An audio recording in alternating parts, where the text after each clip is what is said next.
नमस्कार दोस्तों, आपके अपने YouTube चैनल पर आपका स्वागत है। मैं हूं विनोद फोगला। आज आपके लिए लेकर के आया हूं बड़ा ही एक इंटरेस्टिंग और इंसाइटफुल सब्जेक्ट कि हेल्थ इंश्योरेंस में क्लेम क्यों रिजेक्ट होते हैं। इसके टॉप 5 रीजन की मैं बात करूंगा।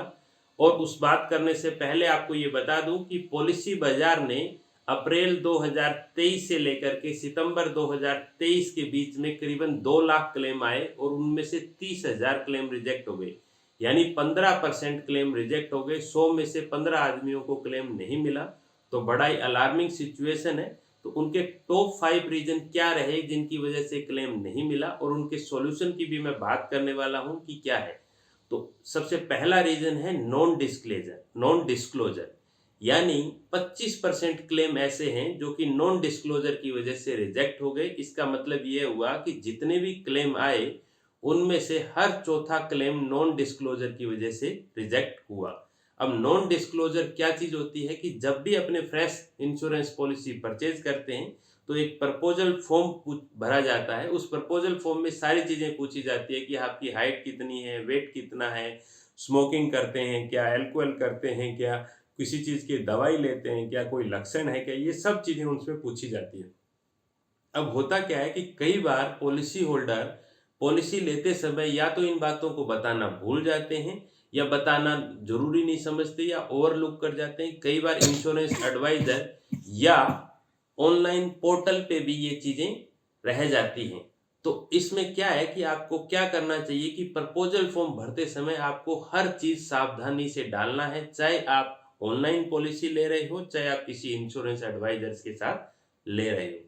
क्योंकि जब वो जो प्रपोजल फॉर्म है उसको आप यूं समझ लीजिए सिंपल भाषा में कि वो आपकी एक कुंडली बन रही है और जिस दिन क्लेम आएगा उस दिन डॉक्टर आपकी दूसरी कुंडली बनाएगा। तो दोनों कुंडली आमने सामने होगी क्लेम सेटलमेंट के दिन।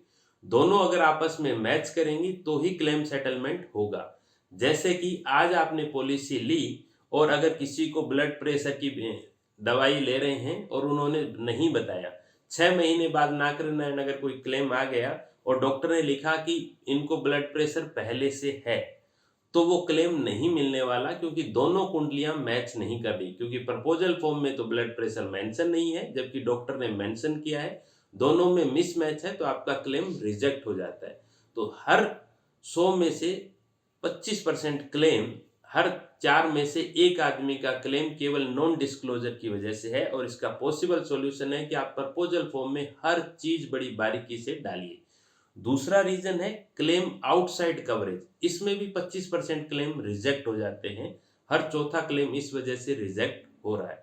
आउटसाइड कवरेज का क्या मतलब है कि आप जब इंश्योरेंस पॉलिसी लेते हैं तो आपको लगता है कि हर चीज इसके अंदर कवर होगी, ऐसा नहीं है। कुछ परमानेंट एक्सक्लूजन होते हैं, उसका मतलब है कि वो कभी भी कवर नहीं होंगे।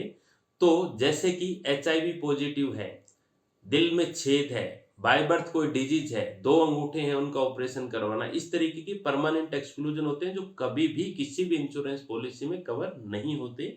तो उनका आपको मालूम होना चाहिए पॉलिसी लेते समय। इसका भी मैंने एक डिटेल वीडियो आप बना रखा है, उसका लिंक मैं डिस्क्रिप्शन में डाला हूं, तो पूरी लिस्ट आप वहां से देख सकते हैं। तीसरी चीज जो है, 18% क्लेम ऐसे हैं जो कि वेटिंग पीरियड है लेकिन फिर भी अप्लाई कर दिया। आपको मालूम है कि जब आप फ्रेश इंश्योरेंस पॉलिसी लेते हैं तो कुछ बीमारियों का पहले 2 साल तक का वेटिंग पीरियड होता है। जैसे कि मोतियाबिंद हो गया, बच्चेदानी या गर्भाशय को निकालना हो गया, नी या जॉइंट रिप्लेसमेंट हो गया, घुटना हो गया, हर्निया, हाइड्रोसील, फिस्टुला, पाइल्स, ऐसी भी। इसका भी मैंने एक कंप्लीट वीडियो बना रखा है, उसका लिंक भी मैं डिस्क्रिप्शन में डाला हूँ, वो आप देख सकते हैं। तो अगर आपको मालूम है कि 2 साल तक इन बीमारियों का वेटिंग पीरियड है, यानी तीसरे साल से जब पॉलिसी शुरू होगी और उसके बाद अगर उस बीमारी का कोई लक्षण आया या इलाज शुरू हुआ तो वो क्लेम मिलेगा। लेकिन फिर भी कुछ पॉलिसी होल्डर पॉलिसी लेने के 2 महीने बाद ही पाइल्स का ऑपरेशन करवाने पहुंच जाते हैं, पथरी का ऑपरेशन करवाने पहुंच जाते हैं 6 महीने बाद, मोतियाबिंद का ऑपरेशन करवाने पहुंच जाते हैं 1 महीने बाद, 2 महीने बाद। तो वो वेटिंग पीरियड में है, क्लेम मिलना ही नहीं है। तो आपको इस तरीके से लॉयल्टी खराब अपनी पॉलिसी की नहीं करनी चाहिए।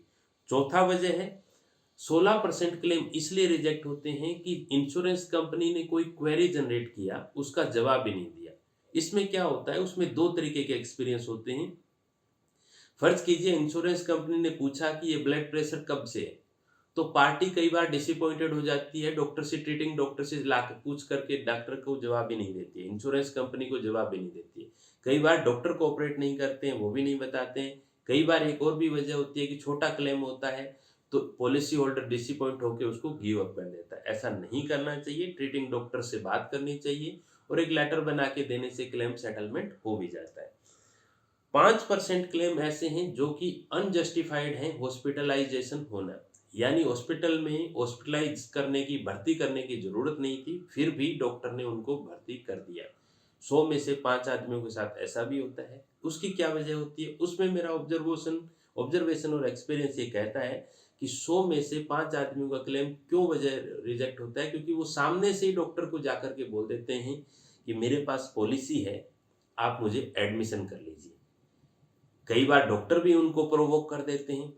तो इन दोनों ही सिचुएशन से आपको बचना चाहिए। अगर जेन्युइन क्लेम है और अगर हॉस्पिटलाइजेशन की ज़रूरत है तो ही हॉस्पिटल में एडमिशन होना चाहिए। इसके अलावा 4.5% क्लेम ऐसे हैं जो कि रॉन्गली फाइल्ड है। रॉन्गली फाइल्ड कैसे हो जाते हैं? जैसे हॉस्पिटल में इलाज चल रहा है, किसी दूसरे का प्रिस्क्रिप्शन भी साथ में लगा दिया, किसी दूसरे का बिल भी साथ में लगा दिया। कई बार ऐसा गलती से भी हो जाता है, क्योंकि जो इलाज ले रहा होता है वो तो पहले से परेशान होता है, तो सारा बिलिंग करना या डॉक्यूमेंटेशन ऑर्गेनाइज करना कई बार नहीं रह पाता है।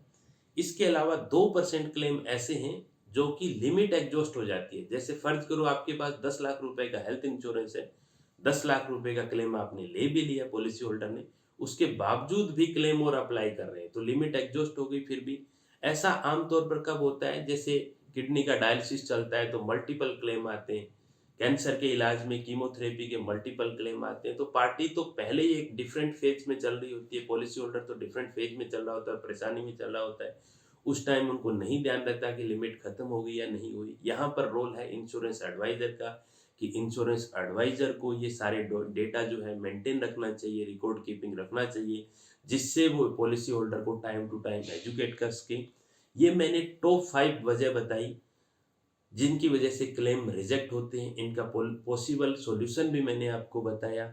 उम्मीद कर रहा हूँ कि इस वीडियो से आपको कुछ इंटरेस्टिंग और इंसाइटफुल टॉक मिली होगी। एक और इम्पोर्टेंट बात मैं आपको यहाँ मेंशन करना चाहूँगा कि कई बार ब्लड प्रेशर आप डालना भूल गए या डायबिटिक डालना भूल गए, लेकिन इलाज के लिए हॉस्पिटलाइजेशन जो है वो किसी और चीज के लिए हो रहा है। फर्ज कीजिए वो फिस्टुला का ऑपरेशन हो रहा है या पाइल्स का ऑपरेशन हो रहा है, तो भी इंश्योरेंस कंपनी क्लेम मना कर देती है नॉन डिस्क्लोजर मान के, क्योंकि इंश्योरेंस जब आप लेते हैं तो ये एटमोस्ट गुड फेथ पे लिया जाता है। तो उम्मीद करता हूँ इस वीडियो से आपको कुछ इंटरेस्टिंग इंसाइट मिले होंगे और आपका क्लेम रिजेक्ट नहीं होगा।